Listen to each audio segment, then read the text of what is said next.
Maren was sitting in the hospital waiting room when her phone buzzed. She looked down at the screen, expecting something, anything, from her husband. What she read instead was, "Did you take the car in for the oil change? I told you to do it last week." She had been waiting for 3 hours to find out whether the lump in her breast was malignant, and that was the message she received. She set the phone face down on her knee and stared at the wall across from her. A poster about hand washing hung slightly crooked on the pale yellow surface. Someone had taped it up in a hurry and never bothered to straighten it. She knew exactly how that felt. The waiting room at the Ottawa General was quiet that Tuesday morning. Most of the chairs were empty. A man about her father's age sat near the door, turning a paper cup in his hands without drinking from it. Near the window, a young woman in scrubs was on her phone, laughing softly at something. The sound felt like it was coming from very far away. Maren Caldwell was 34 years old. She had a husband named David, a 3-bedroom house in Canada, a golden retriever named Biscuit, and a life that looked, from the outside, like something close to perfect. She also had a 7-centimeter mass in her right breast that her family doctor had described as concerning, with the particular kind of calm that doctors used when they did not want to frighten you, but already knew the answer. She had not told David about the biopsy, not because she was trying to hide it. She had tried twice to bring it up. The first time, he had been in the middle of a work call and waved her off. The second time, she had sat down across from him at dinner and begun with, "I need to talk to you about something." And he had said, "Can it wait? The game's on at 7. It had waited. It was still waiting. She thought about the call she had made to her mother the evening before the appointment. Her mother, Carol, lived alone in Sudbury now, in the same house where Maren had grown up. The kitchen still had the same curtains. The smell of that house, old wood, lavender, something sweet she had never been able to identify, came back to her completely every time she walked through the door.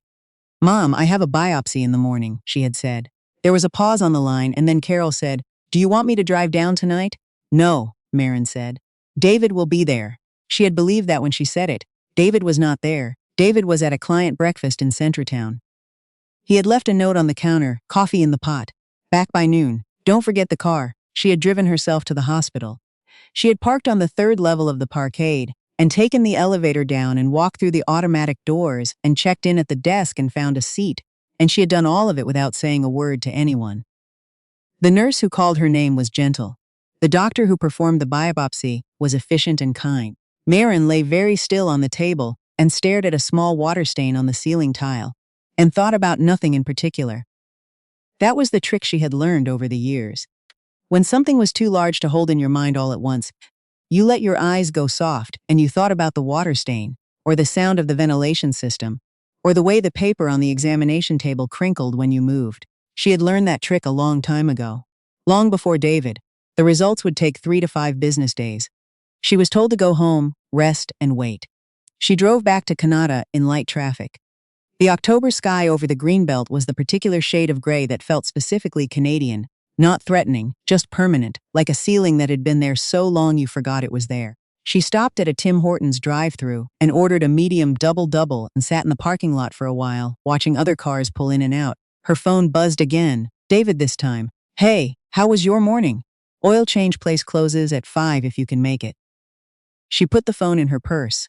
When she got home, Biscuit met her at the door with the particular enthusiasm that dogs reserved for people who needed it most. She sat down on the floor in the entryway with her coat still on and let him put his head in her lap, and she ran her hands over his ears and said, "Good boy, good boy."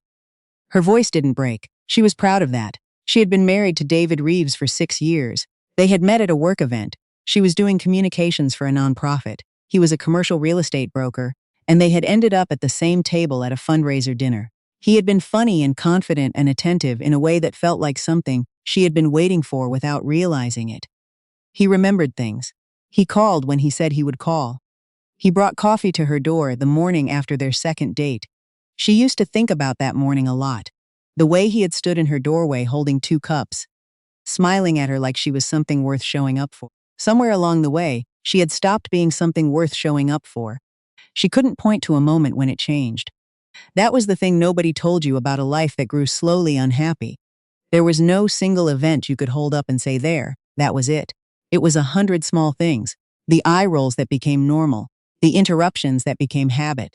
The way he spoke to her at dinner parties, not unkindly exactly, but with a particular carelessness. The way you spoke to someone whose feelings were not especially important to consider.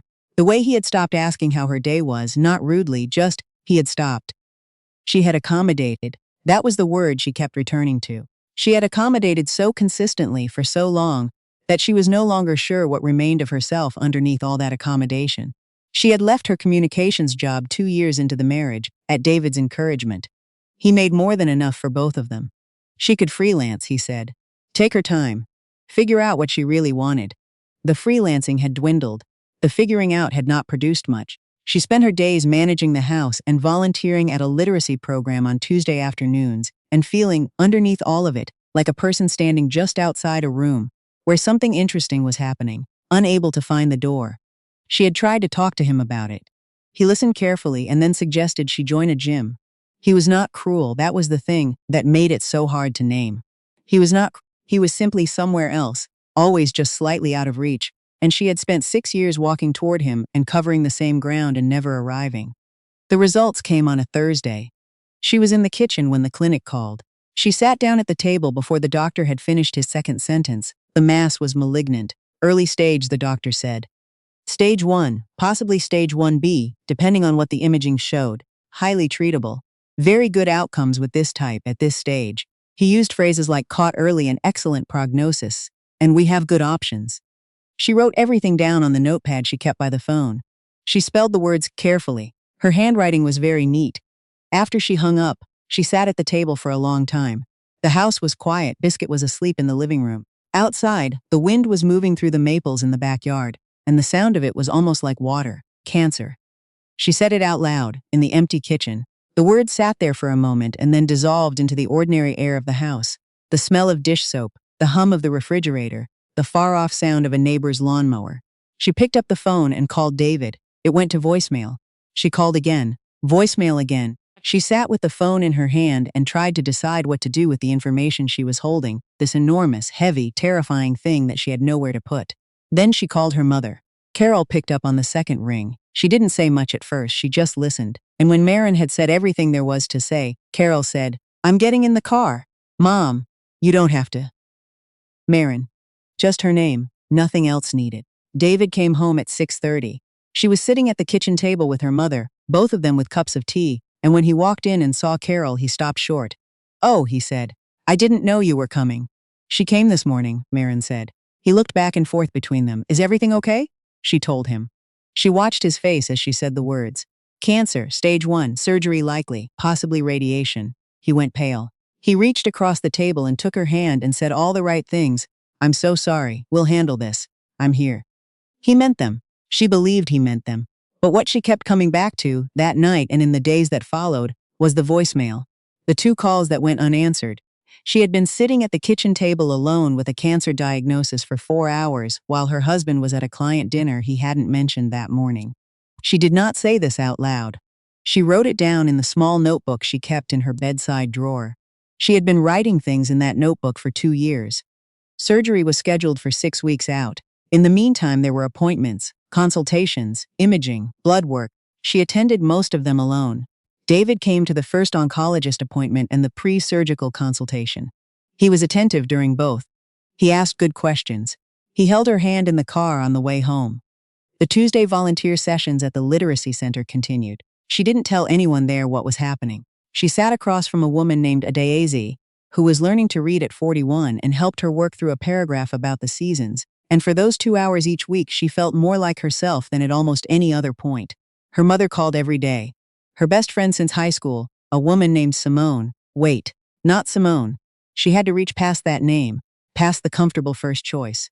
Her best friend, a woman named Teresa who lived in Halifax, called every other day and texted in between and sent a care package with a heated blanket and a novel, and a card that said simply, "You are the most capable person I know. This doesn't stand a chance." She kept the card on her bedside table. David bought her flowers once. They were beautiful flowers, white peonies, her favorite. He set them in the vase on the counter and kissed her forehead and went to play squash with his colleague Brandon, because it was Wednesday, and Wednesday was squash. She stood in the kitchen looking at the flowers for a while. Then she sat down and opened the notebook. She had never quite admitted to herself, before, what was in the notebook. She had told herself she was processing, working things through, But reading it back now, sitting at the kitchen table with a diagnosis and a vase of white peonies and a husband who was at squash, she could see it clearly. It was a record of a person who had been disappearing, slowly, for years. He forgot our anniversary again. I made the reservation myself and pretended it was a surprise. He said at Christine and Mark's dinner that I used to be more interesting. He laughed when he said it. Everyone laughed. I smiled. I tried to tell him tonight that I feel like I've lost track of who I am. He suggested I take a cooking class. I called in sick to the volunteer center today because I couldn't stop crying and I don't even know why. She closed the notebook. The surgery went well, the margins were clear. The oncologist said she was pleased. Radiation would follow. 20 sessions, 5 days a week. Manageable, the doctor said. Tiring but manageable. On the 4th day of radiation, she was lying on the treatment table while the machine made its slow arc overhead, and she was using her soft eye trick, staring at the ceiling, thinking about nothing. And then she thought about Teresa's card. You are the most capable person I know. When had she last been capable? Not managing the household capable, not handling the appointments capable, actually fully recognizably capable of something she had chosen herself. She couldn't remember.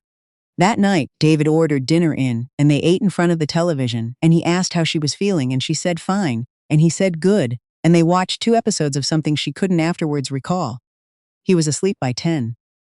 She sat in the kitchen until almost midnight. She opened the notebook again. She read it from the beginning. When she was finished, she picked up her pen and wrote one line at the bottom of the last page. I don't think I'm fine. It was Teresa who said the thing that changed the direction of everything. She came to Ottawa for a long weekend in November, sleeping on the pullout in the spare room. And on the second night, the two of them stayed up past 2 in the morning at the kitchen table with a bottle of wine. And Marin told her everything. The notebook, the voicemails, the squash night, the anniversary reservation she made herself, the feeling of disappearing. Teresa listened without interrupting, which was one of the great gifts of a long friendship. When Marin finished, Teresa was quiet for a moment. Then she said, "What do you want? Not what's practical, not what makes sense. What do you actually want?" Marin opened her mouth to answer and found she didn't have one. "Take your time," Teresa said. It took almost a full minute. "I want to stop apologizing for taking up space," Marin said finally. "I want to feel like a person again. I want to do work that matters to me. She stopped. "I think I want to leave." She had not said it before, not even in the notebook. The word settled in the kitchen between them, quiet and permanent. "Okay," said Teresa. "That's it? Okay? You've been building to this for 2 years. I've been reading between the lines of your texts for 2 years. I'm not surprised, Mar. I've just been waiting for you to get there." Marin looked at her hands wrapped around the wine glass. What if it's just the cancer talking? What if it's just... "It's not," Teresa said simply. "The cancer just made you stop being able to pretend," she told David in December. She waited until after radiation ended, until she had a letter from her oncologist, saying the treatment was complete and her follow-up schedule was set. She wanted to be standing on solid ground when she said it. They were in the kitchen on a Sunday morning. He was making eggs. She was sitting at the table with her coffee, and she said his name the way you said someone's name when you needed them to put down whatever they were holding. He turned around. She told him as clearly and as kindly as she could. She told him she hadn't been happy for a long time. She told him she had tried to say so, and she couldn't blame him entirely because she hadn't tried hard enough, hadn't pushed past his deflections, or forced the conversations that needed to happen. She told him that a year ago she might have kept trying, but something had shifted. The hospital waiting room, the voicemails. Lying on the radiation table every morning for 4 weeks thinking about what she wanted her life to look like if she got to keep it. "I want a life that's mine," she said. "I haven't had one in a long time. I don't think we can build that together. I'm sorry." David stood very still with the spatula in his hand. He did not raise his voice. He was not a person who raised his voice. He said, "You're doing this now. After everything. I know the timing is hard. I was there for your surgery. You came to 2 appointments, David." The silence that followed was long and specific. He put the spatula down. He left the room. The eggs burned in the pan. The separation was not easy. These things were never easy, even when they were right. She moved into a 1-bedroom apartment in Westboro at the end of January. The kind of apartment that had high ceilings and old radiators that clanked at night, and a window in the kitchen that looked out onto a courtyard where pigeons congregated on the fire escape across the way. She loved it immediately, fiercely and without apology. She brought Biscuit. David did not object. He was many things, but he had never been unkind to Biscuit. Her mother helped her move. Carol drove down from Sudbury with a truck she had borrowed from a neighbor, and the two of them spent a full day hauling boxes and assembling furniture from flat-pack instructions that made no immediate sense, and by evening they were sitting on the floor of the new apartment eating pizza from a box.